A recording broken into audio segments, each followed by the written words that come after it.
Hello, Assalamu alaikum everyone. Welcome to all of you in our grammar tips and tricks series. Grammar tips and tricks series में आपको different approaches मिलेंगी जो कि हमारी daily usage में हम उनको गलत यूज़ कर रहे होते हैं। आज हम उनको देखेंगे। सबसे पहले हमारे पास एक सेंटेंस है, मैं लॉजिक्स भी साथ देता जाऊंगा। आसान सा एक सेंटेंस है। आप कहते हैं मैं तुम और वो दोस्त हैं। इसको ज़रा इंग्लिश में हम ट्रांसलेट कर लेते हैं। मैं तुम और वो दोस्त हैं। I you and he are friends. मैं तुम और वो दोस्त हैं। अब ये देखें, सेंटेंस आपके मुताबिक हो सकता है आप कह रहे हो ठीक है, लेकिन मेरे मुताबिक गलत है। अगर मैं कहूँ मैं और तुम लाहौर जाएंगे, I and you will go to Lahore, तो ये भी गलत है। अब हम देखते हैं ये क्यों गलत है, ऐसा क्यों हुआ।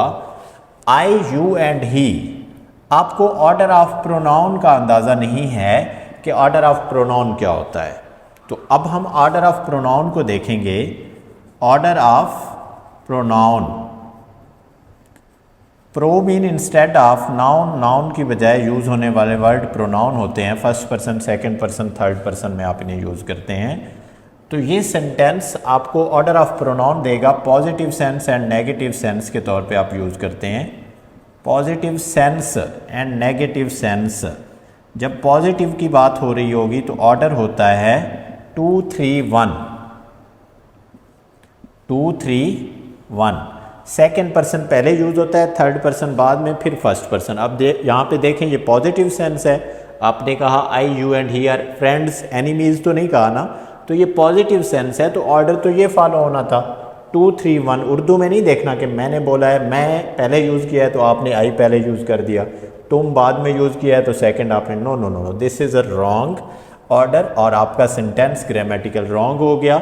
हम पहले यू को यूज़ करेंगे, दिस इज़ सेकेंड पर्सन, और he is third person, I we is first person. ये हमारे पास फर्स्ट पर्सन होता है। तो ग्रामेटिकल सेंटेंस कैसे ठीक होगा, आप सेकंड पर्सन को पहले यूज़ करेंगे यू, देन थर्ड पर्सन को यूज़ करेंगे ही, एंड आई आर फ्रेंड्स। अब ये सेंटेंस आपका ग्रामेटिकल ठीक है, अदरवाइज गलत था। इसी तरह अगर मैं कहता हूँ मैं तुम और वो, या मैं और तुम दुश्मन हैं, तो फिर आप ये वाला ऑर्डर फॉलो करेंगे 1 2 3, 1 2 3। अगर ऊपर वाले सेंटेंस में आप देखें, आपने यहाँ पे 1 2 3 ऑर्डर यही फॉलो किया है ना, लेकिन ये पॉजिटिव सेंस थी, नेगेटिव सेंस नहीं थी। अगर मैं यहाँ पे फ्रेंड्स की जगह पे एनिमीज़ लगा देता हूँ या कोई नेगेटिव अपनी एक्टिविटी शो करवा देता हूँ, तो फिर आप ये ऑर्डर फॉलो करेंगे। तो यहाँ तक ये गलत हो गया। एक और सेंटेंस देखते हैं, इसी प्रोनाउन से रिलेटेड आप एक सेंटेंस बोलते हैं, he is clever than me। अब यहां पे देखें, क्या ये सेंटेंस ठीक है? नो, ग्रामेटिकल ये सेंटेंस भी रॉन्ग है। क्यों? अब आपको लग रहा होगा कि यहाँ पे मैंने positive degree of adjective use कर दी है तो आपको क्लेवरर यूज़ कर दें या मोर क्लेवर यूज़ कर दें। डेफिनेटली एक प्रॉब्लम तो एडजेक्टिव की है। जब दो चीज़ों का कंपैरिजन हो रहा होता है तो at that time comparative degree of adjective use होती है, एंड क्लेवर इज़ बाईसेलेबिक एडजेक्टिव। तो इसके दोनों तरीके ठीक हैं। आप इसको मोर क्लेवर, मोस्ट क्लेवर भी कह सकते हैं, क्लेवर को क्लेवरर और क्लेवरेस्ट भी कह सकते हैं।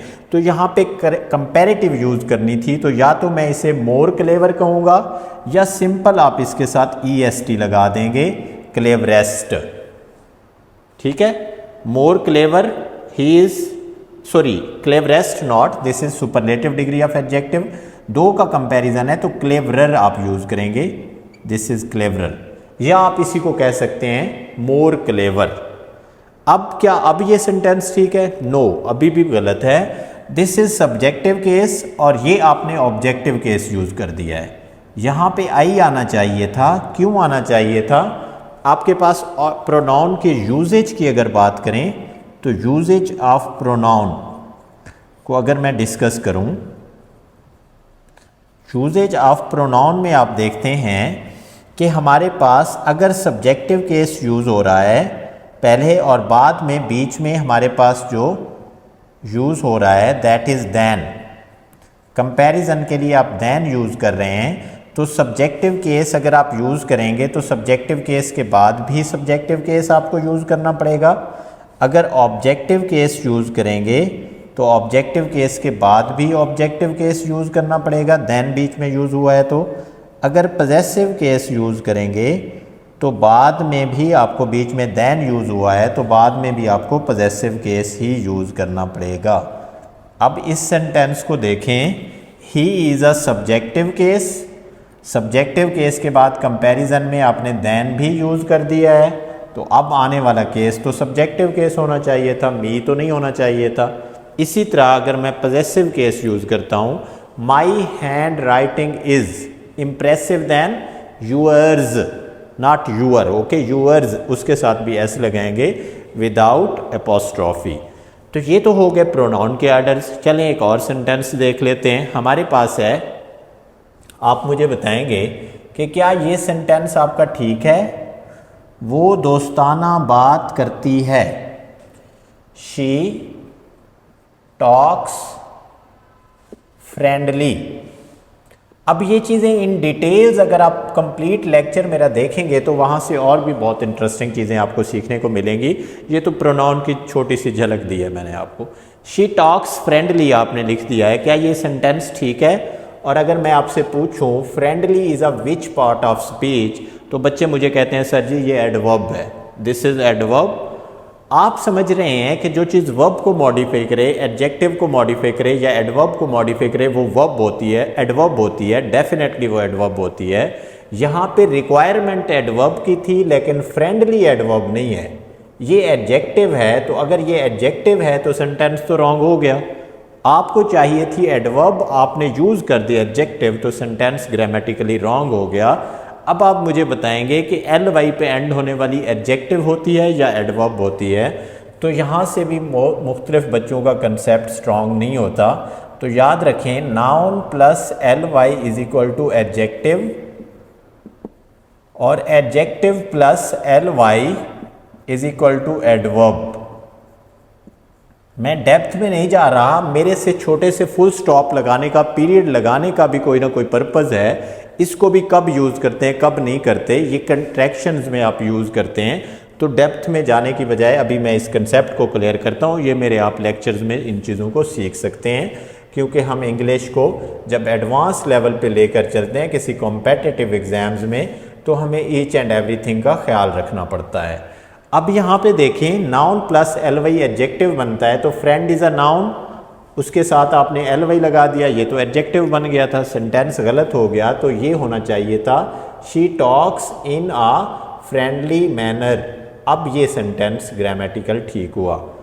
अगर मैं दो एग्जांपल्स दूँ आइडेंटिफिकेशन के लिए, तो आप मुझे बता सकते हैं bodily is an adjective adverb, ghostly is an adjective और adverb, nicely is an adjective और एडवर्ब। याद रखें body is a noun, noun plus L Y is equal to adjective, ghost is a noun, noun plus L Y is equal to adjective, nice is adjective of something, nicely, kindly, softly, adjective plus L Y adverb बनता है, तो ये adverb है। क्या आप मुझे बता सकते हैं गोली, GOLY गोली, ये कौन सा पार्ट ऑफ स्पीच है? कमेंट में ज़रूर बताइएगा। ये तो हो गया हमारे पास कि हम इनको ऐसे यूज़ करते हैं। एक और एग्जाम्पल मुझे बताएंगे आप कि क्या ये सेंटेंस ठीक है आपके मुताबिक। She behaved in the party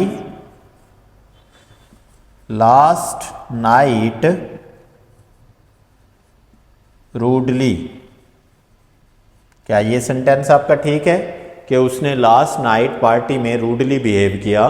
no, this is as well wrong sentence. क्यों? बिहेव्ड जो चीज़ वर्ब को मॉडिफाई करे उसे एडवर्ब कहते हैं। In the party, where, in the party जो वेयर को आंसर करे उसे एडवर्ब ऑफ प्लेस कहते हैं। When did she behave last night, so this is adverb of time, जो व्हेन को आंसर करे उसे एडवर्ब ऑफ टाइम कहते हैं। रूडली, जो हाउ को आंसर करे उसे एडवर्ब ऑफ मैनर कहते हैं। अब यहाँ पे प्रॉब्लम थी ऑर्डर ऑफ एडवर्ब की, कि एडवर्ब का ऑर्डर क्या होना चाहिए, ऑर्डर ऑफ एडवर्ब क्या होना चाहिए। डिफरेंट 6 ऑर्डर्स मैं डिस्कस करता हूँ अपने लेक्चर्स में। एडवर्ब के लेक्चर में जाकर आप देख सकते हैं इस सेंटेंस में क्या प्रॉब्लम थी। ऑर्डर होना चाहिए था MPT, एडवर्ब का ऑर्डर होता है मैनर, प्लेस, टाइम। पहले मैनर यूज़ होनी थी, फिर प्लेस और फिर टाइम, जबकि आपने प्लेस पहले यूज़ कर दी, फिर टाइम और फिर मैनर यूज़ किए। तो सेंटेंस ग्रामेटिकल ठीक कैसे हुआ, शी बिहेव्ड,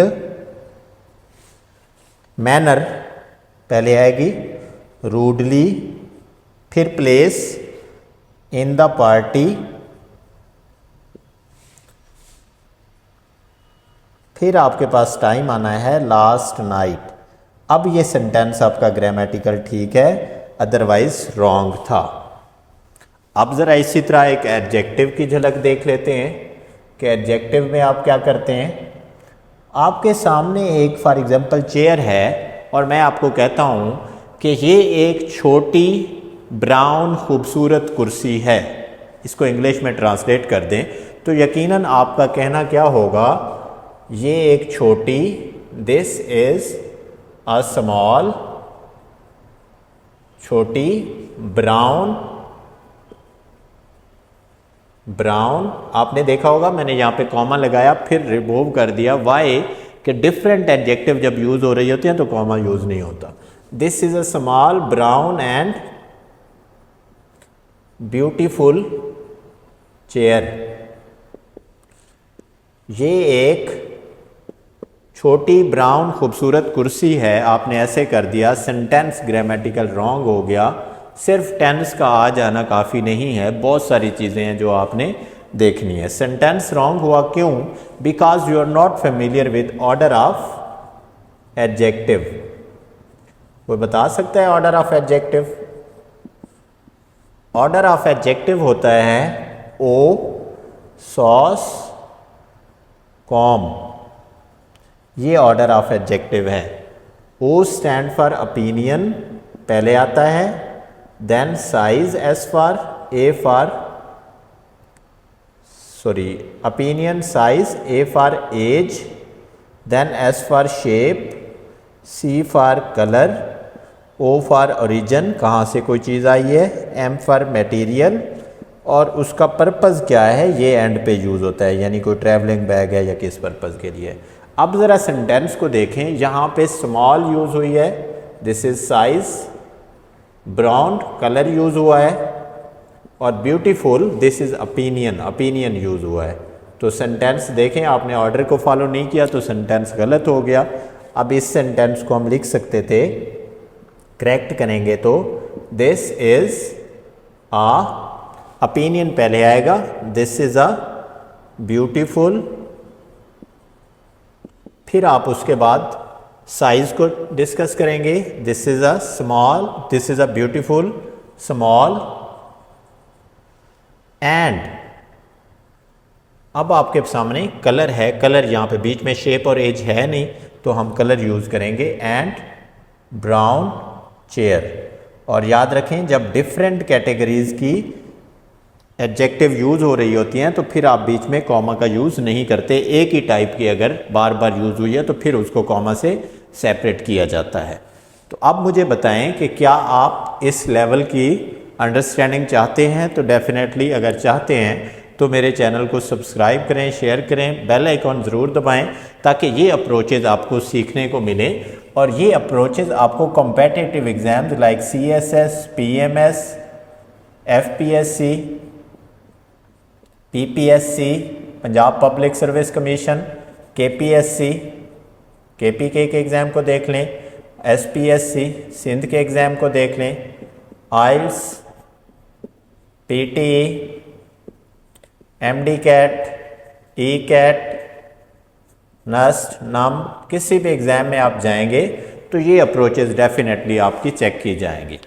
अनफॉर्चुनेटली हमारा मानना ये है कि हम सारी ज़िंदगी बच्चे को लगाए रखते हैं साइंसेस के पीछे और इनके पीछे क्रैम करवा के उसका बेड़ा गर्क कर देते हैं। और आपकी मिसकंसेप्शन होती है कि आपके बच्चे को बायोलॉजी, केमिस्ट्री, फिज़िक्स नहीं आ रही, आपका बच्चा इंग्लिश में वीक है, जिसकी वजह से उसे प्रॉब्लम आ रही है कि वो खुद से ना इंग्लिश लिख सकता है, ना ठीक से बोल सकता है। और डेफिनेटली जब एफएससी क्रॉस करता है, यहाँ से निकलता है, तो आप सारी ज़िंदगी ब्लेम करते रहते हैं कि यहाँ पे सिफारिश है, यहाँ पे काली भेड़ें हैं और ऐसा है। नहीं, ऐसा नहीं है। आपके बच्चे को लैंग्वेज नहीं आती।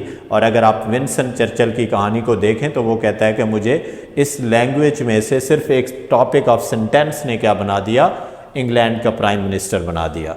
तो जिन लोगों को पता है लैंग्वेज क्या है, और अगर मैं आपको 175th अमेंडमेंट का जिक्र करूं एफपीएससी का, तो फिर आप देखें कि फेडरल पब्लिक सर्विस कमीशन में 17 स्केल टू 21 स्केल तक इवन के एमसीक्यूज़ के एग्ज़ाम में भी अब आपका जो सिलेबस होता है वो English, current affair, Pakistan affair और इस्लामियात होता है। और जो बच्चा इंग्लिश को इस लेवल पे समझ सकता है और उसको डेफिनेटली डॉन न्यूज़पेपर पढ़ना आ गया, तो उसका करंट अफेयर और पाकिस्तान अफेयर अच्छा हो जाएगा। और अगर नहीं करना आता, आप तो आज तक समझते आ रहे हैं she is at home in cooking, वो घर में खाना बना रही है, लेकिन मैं कह रहा हूँ इसका मीनिंग है वो घर में वो खाना पकाने में माहिर है। I am at home in speaking, I am at home in writing, मैं राइटिंग में माहिर हूँ, मैं स्पीकिंग में माहिर हूँ। अगर ये एक्सप्रेशंस आपको आएंगे तो आप मेरी सीरीज़ इडियम्स की देखेंगे और फिर आपको डॉन न्यूज़पेपर पढ़ना आएगा। और डॉन न्यूज़पेपर पढ़ना आएगा तो आपके बच्चे का करंट अफेयर और पाकिस्तान अफेयर में वो इनहेंस होगा। और एफएससी के बाद फिर आप ब्लेम नहीं करते रहेंगे, क्योंकि एफएससी के बाद आप इन सब्जेक्ट्स को छोड़ देते हैं। फिजिक्स, केमिस्ट्री, बायोलॉजी, साइंसेज आपको गुड बाय कह देते हैं और आपको लैंग्वेज ही हर जगह पे आपके सामने हर्डल क्रिएट कर रही होती है। तो इसको इस लेवल पे सीखें, अंडरस्टैंड करें और फिर आगे अपने आप को पॉलिश करें, अपनी पर्सनैलिटी को, कम्युनिकेशन को, और आगे चलें। Thank you. मिलते हैं नेक्स्ट लेक्चर के साथ नेक्स्ट वीडियो में। तब तक के लिए इजाज़त दीजिए। Thank you.